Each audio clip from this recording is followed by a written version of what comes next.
The Honorable MP is a very short play written by Zimbabwean playwright Gonzo Musengezi in 1984, heavily influenced by Frantz Fanon's 1961 prophetic masterpiece, The Wretched of the Earth.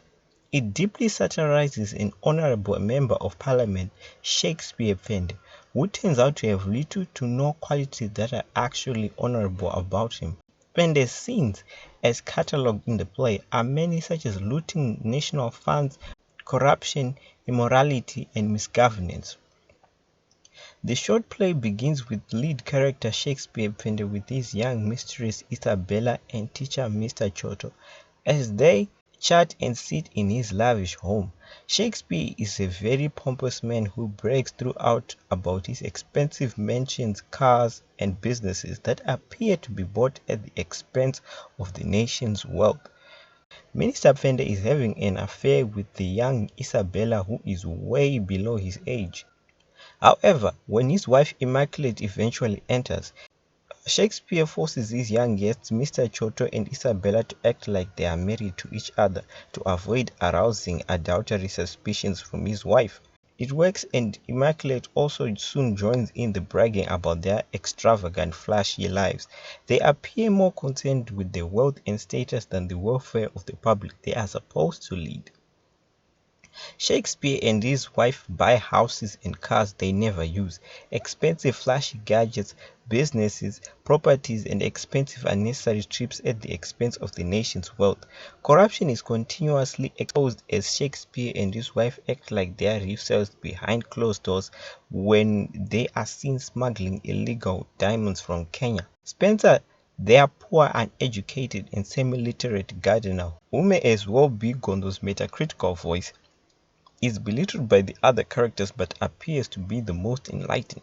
He is the first person to see through their destructive hypocrisy and materialism.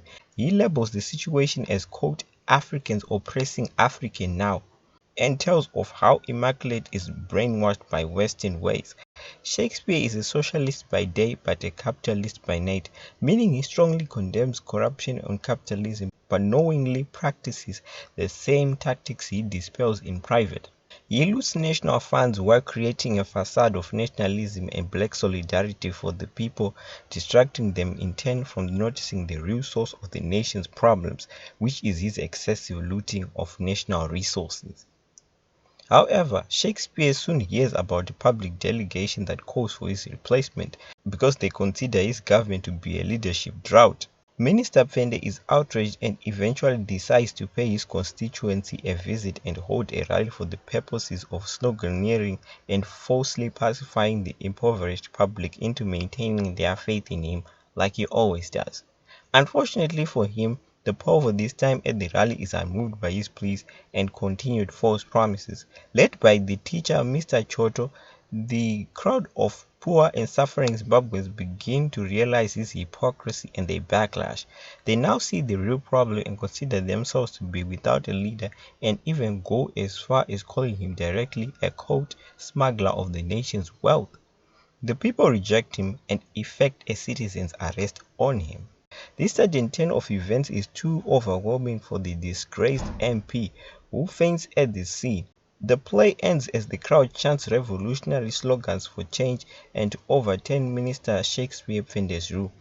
As the crowd becomes defiant and jubilant in singing and shouting slogans, the poor thereafter pledge to govern themselves through a popular congress, something again that can be traced back to Frantz Fanon's Wretched of the Earth. If you have an African novel you want to see Dudu summarize, do not hesitate to comment below. Don't forget to subscribe for more original, great Afrocentric content like this. Thanks for watching Mimsy Dudu Summaries.